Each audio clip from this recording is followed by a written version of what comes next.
Estamos aqui em Passo Fundo, na clínica Gastrobese, nesse primeiro workshop que foi realizado hoje, onde nós falamos sobre o reganho de peso após a cirurgia bariátrica.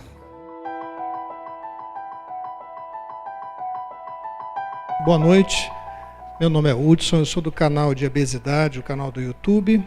Queremos agradecer muito a pessoa do Dr. Carlos, que tem aberto a discussão sobre este assunto de obesidade, que nada mais é do que as doenças ligadas à obesidade. A obesidade é um mal que todos nós sabemos, vem crescendo ao longo dos anos, e o Dr. Carlos tem atendido os nossos pedidos sempre de entrevistas para falar deste assunto importante. Então nós queremos agradecer a Clínica Gastrobese, queremos agradecer na pessoa dele pela coragem de falar abertamente sobre esse assunto, que muitos não falam, devido aos seus motivos, né? Muitos médicos, mas ele tem aberto muito, tem colocado aí a sua reputação na internet, respondendo perguntas através do blog da Gastrobese, que a gente também acompanha diariamente, postando notícias, sempre procurando ajudar as pessoas que sofrem dessa doença. Então eu agradeço a presença de todos, estamos juntos nesse evento, estamos transmitindo ao vivo pela internet também, temos mais de 80 pessoas linkadas neste momento com a gente, e pessoas inclusive dos Estados Unidos, da Europa, Rio de Janeiro, aqui do Rio Grande do Sul, de Goiás, Brasília, e até o final do evento eu vou dar um relatório mais completo de quantas pessoas estão nos assistindo ao vivo agora, ok? Dr. Carlos, obrigado mais uma vez.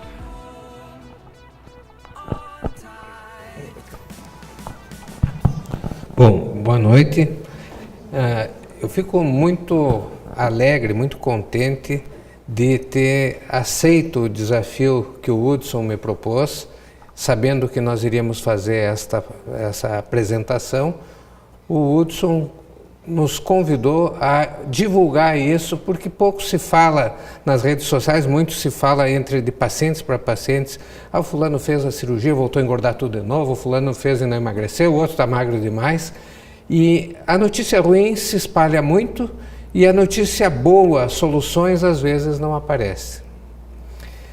Ele, no momento que ele participou da próprio site, das construções que nós fizemos, ele tem observado que está deficiente de informações nesse lado.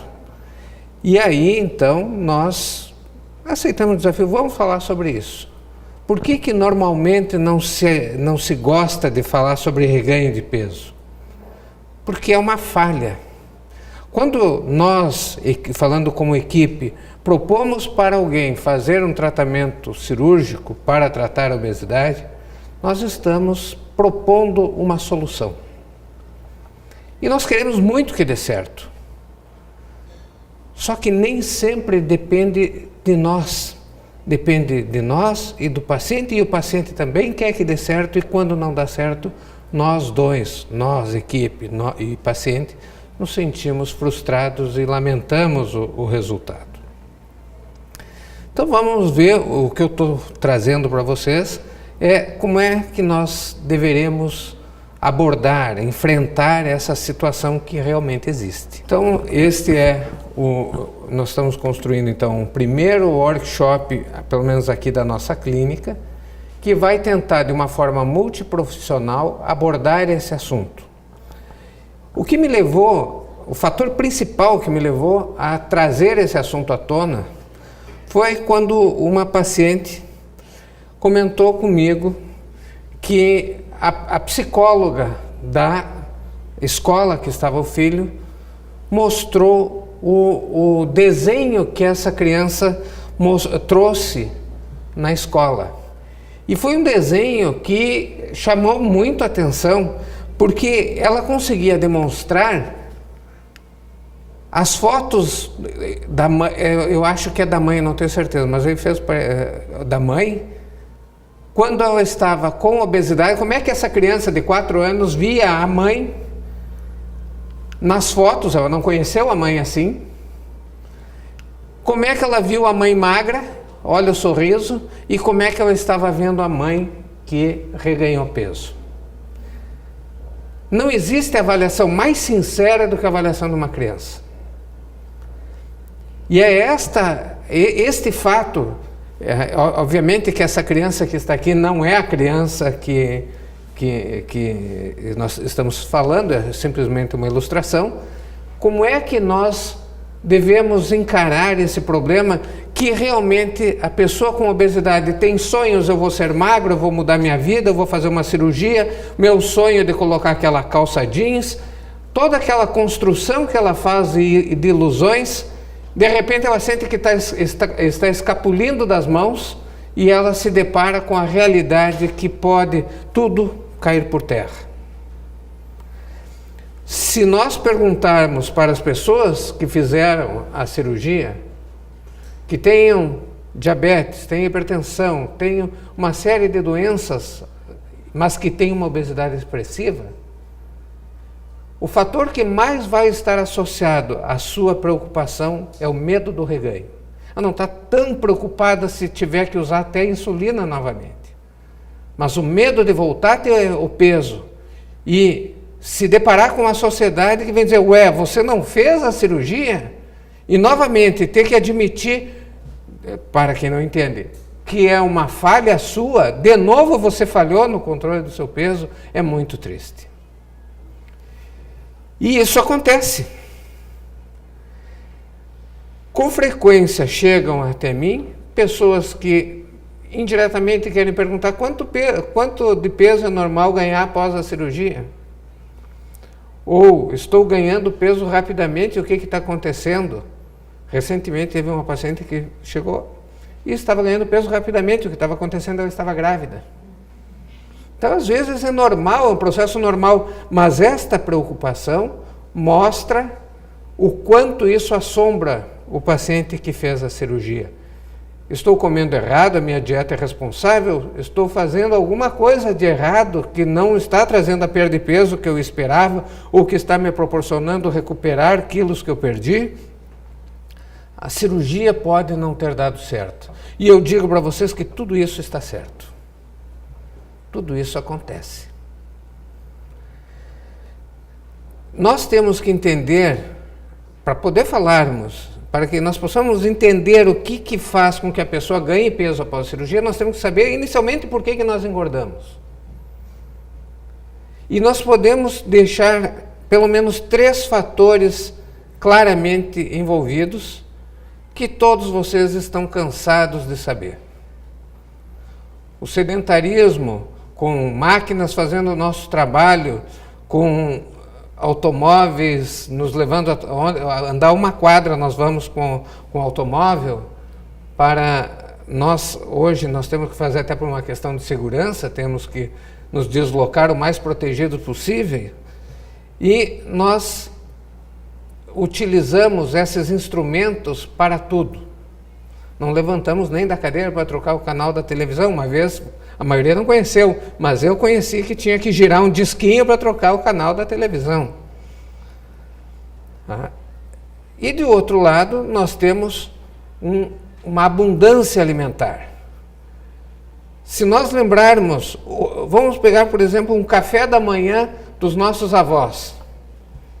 Tinham que levantar cedo e tirar leite, rachar lenha para fazer fogo no fogão a lenha, tinham de sovar o pão na noite anterior, tinham de ir fazer todo o trabalho de lavar roupas, toalhas e tudo manual. Se gastava muita energia para se chegar a ter um café da manhã e estavam tão cansados que nem tinham vontade de comer. Hoje não precisa fazer nada disso, acorda, vai direto para a mesa e nós vamos nos deparar com um horror de alimento, de calorias, e tudo está à nossa disposição. Então nós temos um sedentarismo e um excesso alimentar, mas existem pessoas que comem e não engordam. Essas pessoas têm uma genética que as impede ou dificulta muito que esse excesso alimentar se transforme em gordura. Hoje isso é um motivo de felicidade. Se nós olhássemos 100 anos atrás, quando faltava alimento no mundo, quando todos perseguiam as fontes de energia, Isso era um desastre, poucos sobreviviam. Então essa capacidade de engordar é uma adaptação que nós temos para poder sobreviver à carência de alimentos, à falta de disponibilidade de nutrientes. Mas hoje, realmente, esse favorecimento genético para sobreviver se transformou num problema. Então nós engordamos por esses fatores e quando falham os tratamentos de controle do sedentarismo, do controle do excesso alimentar, e é muito frequente na sociedade que nós vivemos hoje, nós temos que lançar mão de uma opção cirúrgica que a maioria das pessoas que aqui estão optaram por isso. A cirurgia representava e representa ainda o melhor tratamento para a obesidade severa. Nenhum tratamento sequer chega perto da cirurgia. Então, independente de ter ganho ou não peso, foi feito o melhor tratamento disponível. Agora, nós temos que entender como que esse tratamento, assim como nós temos uma máquina, como que este tratamento funciona para que nós possamos ter a manutenção do peso e entender quando há reganho. Então, nós podemos, primeiramente, lançarmos mão de uma restrição, princípio restritivo. E isso eu consigo através de uma redução do volume do estômago. Eu transformando esse estômago num estômago menor, a capacidade de armazenamento torna-se menor e, teoricamente, nós teremos perda de peso porque haverá uma menor ingesta de calorias. Existe outra opção que é apostar na desabsorção. E aí nós faremos com que o intestino não consiga absorver a quantidade de calorias que nós ingerimos. Uma cirurgia bastante antiga, que era o bypass jejum ileal, removia uma boa parte do intestino. Quando não dava certo, estaríamos diante de um problema muito grave chamado síndrome do intestino curto. Essa cirurgia foi abandonada e se passou para uma outra técnica também muito desabsortiva, embora envolva uma redução do estômago, mas ela é muito desabsortiva, que também trazia prejuízos nutricionais às vezes irrecuperáveis, com alta mortalidade. Essa cirurgia também foi praticamente abolida.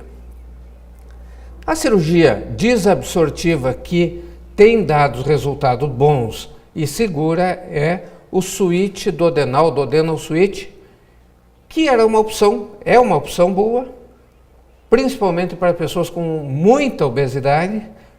No entanto, essa cirurgia sofreu adaptações porque alguns pacientes desnutriam pela desabsorção acentuada. E aí nós entramos nos procedimentos combinados, em que nós temos basicamente dois grandes procedimentos, que é o bypass, que é a cirurgia hoje mais feita no mundo, embora tenha reduzido muito sua utilização, e a inversão, a exclusão duodenal, duodenal switch, mas com uma exclusão de intestino menor do que se fazia inicialmente.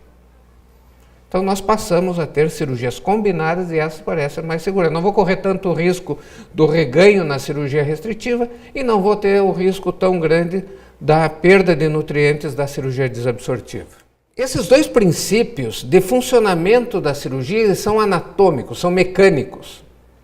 Eu vou tirar da superfície do intestino, o contato da superfície do intestino, o nutriente para não ser absorvido, porque vai ter menos intestino, ou vou deixar com que tenha uma capacidade menor.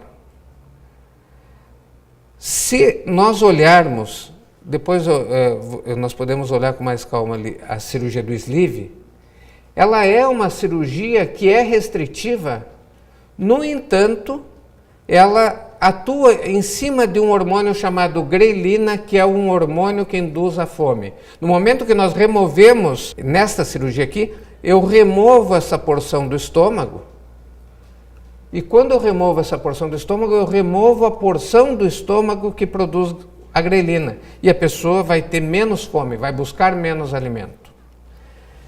A capacidade desse estômago é em torno de 120 ml, nessa aqui em torno de até 50 ml, Só que nestas 2 cirurgias eu não tenho um efeito hormonal importante e a falha destas operações é muito grande. Então, assim como nós temos a restrição, a desabsorção, ou combinando as 2 opções, nós temos um efeito hormonal que nós buscamos na cirurgia e que este efeito hormonal vai nos dar resultados melhores do que simplesmente o efeito mecânico. Assim como nós temos a grelina, nós temos também o GLP-1, que é um hormônio que ele é produzido no intestino e que quem fez a cirurgia do bypass passará a produzir esse hormônio, que ele atua a nível cerebral, induzindo saciedade. Então a pessoa come um pouco e para de se alimentar, porque não cabe, mas porque não tem vontade de seguir comendo. Existem outros efeitos também envolvidos que são desconhecidos. Por exemplo, na cirurgia do bypass nós conseguimos, de uma maneira não conhecida, aumentar o metabolismo basal, ou seja, a lenta do motor vai ficar mais alta e aí consome mais energia. Como isso acontece, nós não sabemos ainda, mas existe um aumento de metabolismo. Então as cirurgias têm um efeito mecânico e têm um efeito hormonal. E a união desses 2 nos traz o melhor resultado. O tratamento cirúrgico, contando com o efeito restritivo, contando com o efeito desabsortivo, contando com o efeito hormonal, ele nos traz um resultado de 50% na perda de peso. Nós fazendo esses 3 processos, combinados ou não, nós vamos obter um êxito bastante expressivo. Que no início, nos primeiros 2 até 5 anos da cirurgia, ele é maior que 50%, mas depois começa a diminuir. E a pergunta que nós temos que nos fazer é: onde estão os outros 50%? Porque todos que fizeram a cirurgia continuam com a sua cirurgia 5, 10, 15, 20 anos depois. Mas por que ela perde resultado, ou perde um pouco do resultado? Porque esses outros 50%, eles vão depender do comportamento. E esse comportamento é que nós, equipe, e às vezes o próprio paciente, não temos tanto controle quanto nós imaginamos. Logo após a cirurgia, quando nós chamamos a lua de mel da cirurgia, não importa o que se faça, dá tudo certo. Depois que vai passando de 3, 5 anos, começa a haver alguns efeitos, uma adaptação, e nós passaremos a ganhar peso. Agora, não alimentem a ideia de que fazendo a cirurgia eu vou entrar por uma máquina que vai me transformar em magro e eu vou sair dali e resolver o meu problema com o meu peso. Aquela máquina perfeita que é só entrar, tá pronto o serviço, nunca mais incomoda. Não é assim. Essa máquina representa 50%. Aqui vem assim, a importância que tem de nós termos um comportamento adequado. Não adianta alimentar uma ideia de que isso não é importante, porque todos nós que estamos aqui, que fizemos a cirurgia, sabemos que é importante. E nós não queremos ver muitas vezes. Muitas vezes as pessoas fazem a cirurgia, saem dispostas, felizes, estou emagrecendo, e vai para a academia, feliz da vida, até o dia que ela chega no meu consultório e diz assim: doutor, comprei uma esteira, agora eu vou fazer mais exercício ainda. Essa é como alguns alunos que chegam: professor, comprei um livro, o livro agora eu comprei. Só que tem que ler o livro, porque do contrário, nós não vamos ter um aproveitamento daquilo que nós nos propomos, e muitas vezes nós vamos estar com a ilusão de que nós estamos fazendo de tudo para emagrecer. Assim, então, atividade física regular é uma das coisas no comportamento que nós temos que ter para ter resultado. Quantos ouviram eu falar comer carne por primeiro? Começam assim, daqui a pouco já vê que pode comer em segundo, daqui a pouco em terceiro, daqui a pouco nem comer. E quando está acabando a lua de mel, não está comendo carne por primeiro e começa a ganhar peso. É fundamental dar preferência para a carne. A carne, comer carne sempre gastou muita energia, tanto na conquista do alimento, como na metabolização da carne. Se eu começar a minha alimentação pela carne, eu vou ter mais tempo de digestão da carne, essa carne vai estar liberando aminoácidos, que se forem aproveitados a nível muscular, ela vai servir para aumentar a força, e se não for utilizada dessa forma, ela se transforma em glicose para que eu possa queimar. E se mesmo assim eu não aproveitar, eu vou transformar em gordura. Se eu der preferência para o carboidrato, eu vou estar fazendo com que o carboidrato que eu não utilizar vá se transformar em gordura. E não vai ter nada para levar ao músculo. Quando se faz uma cirurgia, nós nos preocupamos muito, quando eu olho a bioimpedanciometria, muitos acreditam que eu estou olhando o excesso de gordura. Não, eu estou olhando a perda muscular.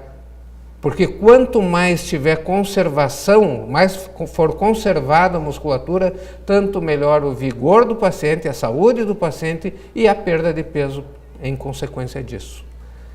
Precisa fazer atividade física, comer carne. Restrição do álcool. Aqui nós entramos numa situação que é um pouco comum, muito mais comum do que a gente gostaria, e que às vezes o paciente não tem a dimensão.